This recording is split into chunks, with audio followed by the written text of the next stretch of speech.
काली नजर। माँ, माँ, अरे क्या माँ माँ कर रहा है? बकरी का बच्चा है क्या? अरे माँ, मजाक छोड़ो। मुझे फाइनली वो मेन चौराहे वाली दुकान मिल गई है। अब देखना, आपका बेटा दुगनी स्पीड से पैसा कमाएगा। उफ, वो ये क्या? मेरी ऑनलाइन मेकअप क्लास चल रही है। इतनी जोर से क्यों बोल रहे हो आप दोनों? अरे मेरी धर्म पत्नी जी, मेकअप क्लास बाद में करना। वो चौराहे वाली दुकान मिल गई है हमको। अरे वाह! रुको, मैं अपनी माँ को फोन लगाकर बता देती हूँ। अरे मैं भी अपने रिश्तेदारों को बता देती हूँ। कितनी खुशी की बात है। हाँ हाँ, मैं भी अपने दोस्तों को बता देता हूँ। 1 हफ्ते बाद रजिस्ट्री है। बस, घर में खुशी का मौका था। उन तीनों ने अपने अपने फोन उठाए और लोगों में बात फैलाना शुरू कर दिया। और रही सही कसर श्वेता बहू ने अपने पड़ोस में सबको बताकर कर दी। अरे वर्मा आंटी, अब हम भी जल्दी कार ले लेंगे। घर का रेनोवेशन होगा और ठाट से रहेंगे हम भी। अरे ऐसा क्या हुआ? लॉटरी बाटरी लग गई है क्या? अरे इस बार चौराहे वाली मॉल में हमको भी दुकान मिल गई है। दुकान नंबर 21, जो एकदम चौराहे पर है।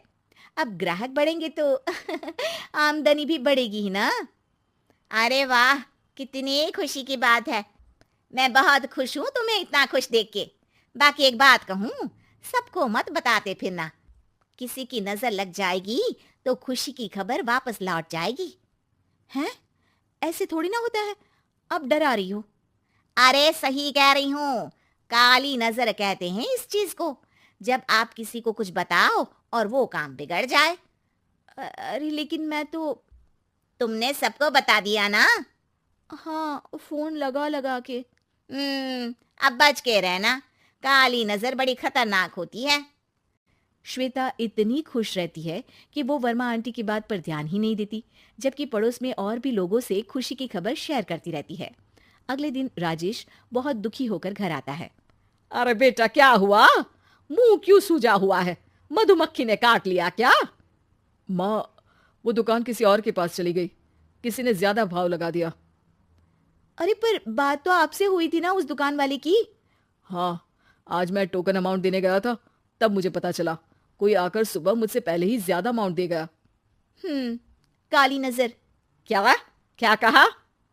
वर्मा आंटी ने समझाया था कि किसी को बताना मत, वरना काली नजर लग जाएगी। अच्छा, तुम्हें उनकी बात मान लेनी चाहिए थी। उनकी बात मान लेती, लेकिन उसके पहले ही सबको बता चुके थे ना हम तीनों। अरे अगली बार से ध्यान रखेंगे। कोई भी नई चीज होगी तो किसी को नहीं बताएंगे। तीनों कुछ दिन ऐसे ही रहते हैं, पर एक दिन श्वेता को एक मेल आता है। राजेश, मेरा ऑनलाइन मेकअप कोर्स कंप्लीट हो गया। अब मैं खुद का पार्लर खोल सकती हूँ। अरे वाह, अपने मोहल्ले में ही खोलते हैं। ये जो घर के सामने दुकान है ना, वहीं। हाँ, यहाँ सस्ती भी मिल जाएगी।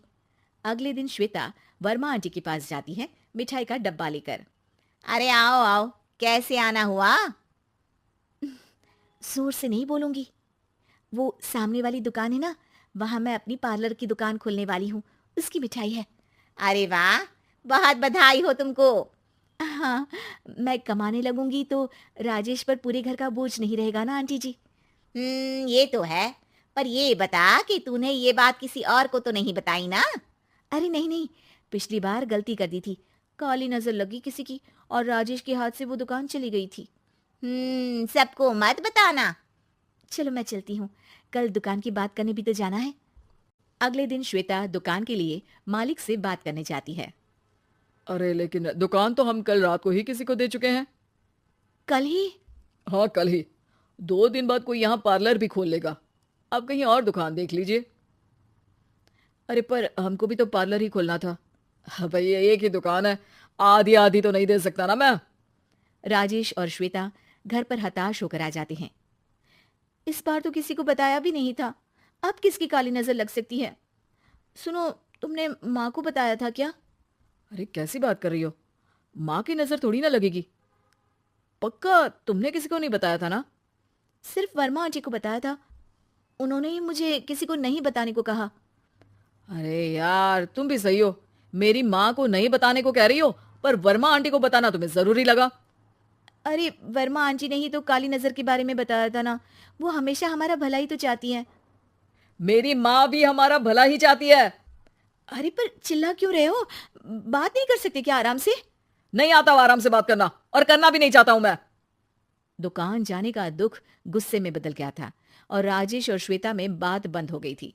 2 दिन बाद मोहल्ले में पार्लर का इनॉग्रेशन हुआ, जिसमें मोहल्ले के सभी लोगों को बुलाया गया, पर श्वेता, राजेश और माँ नहीं जाते। माँ, अंदर आ जाओ, क्या देख रही हो? अरे नया पार्लर देख रही हूं अपने आंगन से। देखो, माँ को दूसरे का सुख देखने में कितना मजा आ रहा है। मेरा दुख नहीं दिख रहा इन्हें। यहाँ मेरा पार्लर भी तो हो सकता था। अरे चुप रहो यार, हर बात में लड़ाई क्यों ढूंढ रही हो? राजेश और श्वेता फिर बहस करने लगते थे। तभी माँ ने दोनों को बाहर बुलाया। अरे जरा देखो तो, दुकान चलाने वाले का बोर्ड पर नाम क्या लिखा है? श्रुति वर्मा। गाड़ी निकाले बेटा, हमें कहीं जाना है। काली नजर का इलाज कराने? राजेश अपनी बाइक निकालता है। तीनों ट्रिपलिंग कर रहे हैं। माँ राजेश को उस मॉल वाली दुकान पर लेकर जाती है जहां राजेश अपनी दुकान खोलने वाला था। यही दुकान लेना चाहता था ना तू? हाँ, पर इनको भी दुखी करने लेकर आई हो क्या यहाँ पर दुकान दिखाकर? वहां काफी नहीं था? अरे श्वेता, थोड़ा सब्र रख, अभी पता चलेगा कि हम यहाँ क्यों आए हैं। बता, इस दुकान चलाने वाले का नाम क्या है? अनुपम वर्मा। कुछ समझ में आया? वो दुकान वाली श्रुति वर्मा, ये दुकान वाला अनुपम वर्मा, और हमारे पड़ोस में हमने उस दुकानों के बारे में बताया किसको था? वर्मा आंटी को। मतलब वर्मा आंटी ही हमारा काम बिगाड़ रही है? नहीं नहीं, ऐसा नहीं हो सकता, ये बस इत्तेफाक है।